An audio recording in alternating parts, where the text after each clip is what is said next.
বাংলাদেশের যে সরকারটা রয়েছে, বাংলাদেশের যে মৌলবাদী মানসিকতা সম্পন্ন লোকগুলি রয়েছে, এদের মনুষ্যত্বের বিনাশ হয়েছে আর এরা বিনাশের দিকে যাচ্ছে। বাংলাদেশের আর্থিক অবস্থা শোচনীয় যাচ্ছে, বাংলাদেশের অস্তিত্বই মিটিয়ে ফেলবে এরা। ওর যেটা সেটা ভাবছে যে সংখ্যালঘুদের উপর অত্যাচার করে এরা বেঁচে যাবে, এদের কাউকে ছাড়া হবে। মায়ের পিঠে যেতে পারবে না, কিন্তু সেখানে তেমনই তৈরি করে দেওয়া হবে পাহাড়ের মধ্যে, তো মানুষকে সেখানে 51 ফিট দেখে তার তৃপ্তি পাবে। দেন ওখান থেকে রূপে থাকবে ছবি মোড়া যাওয়ার জন্য, তো ওখান থেকে উঠে আবার ছবি মোড়াতে রূপেতে চলে যাবে। দেখুন কত বড় রোজগার হবে, টাকা কত খরচ হচ্ছে। 100 কোটি টাকা আমি সেখানে ডলার থেকে এনে দিয়েছি। সন্তোষ চৌধুরী এখন ট্যুরিজম মিনিস্টার কাজ করছে, টেন্ডার হয়ে গেছে, কাজ চলছে। আর বাকি এই রূপগুলি তৈরি করতে টোটাল 5 থেকে 600 কোটি টাকা লাগবে। আমি নীতিন গাডকারিকে বলছি, ভাই সাহেব 600 কোটি দিয়ে দেবো।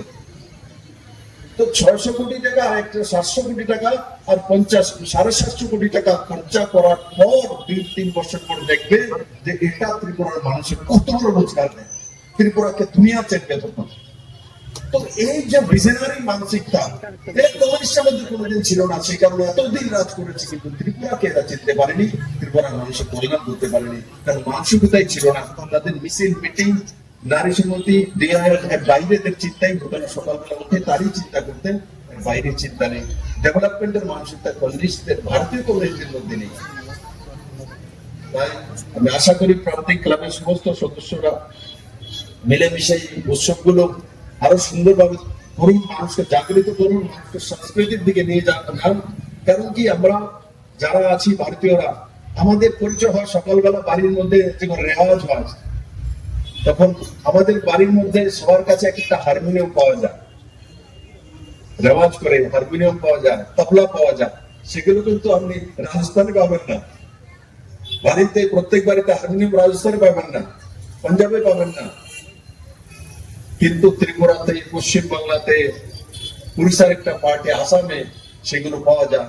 মানে বাড়িতে একটা হারমোনিয়াম থাকবেই। আজকে তো অনেক গিটার মিউজিক সিস্টেম চলে এসছে, কিন্তু আগে আমরা ছোট থাকতে প্রত্যেক বাড়ির মধ্যে হারমোনিয়াম থাকতো। রবীন্দ্রসঙ্গীত সকালে গান হতো, বিকেলে হতো, নজরুলগীতি হতো, আধুনিক গান গাইতো, মান্নাদের গান শুনতো। সেগুলি লুপ্ত প্রায় কেন হলো?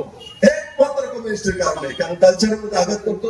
গান গেলে মেয়েকে গান গাইয়ে কি করবে, বিশারদ পাশ করে কি হবে, নারী সমিতি নিয়ে আসো, মিছিল করো, মিটিং করো, চাকরি দেবো, 12টা বাজিয়ে দিয়েছে। আমি আশা করি যে আমি যে কথাগুলি বললাম হয়তো আপনার কাছে ভালো লাগে, জীবনে প্রয়োগ করুন। সবাইকে অনেক অনেক ধন্যবাদ। আমার একটা কার্যক্রম আছে, যাচ্ছি। ধন্যবাদ।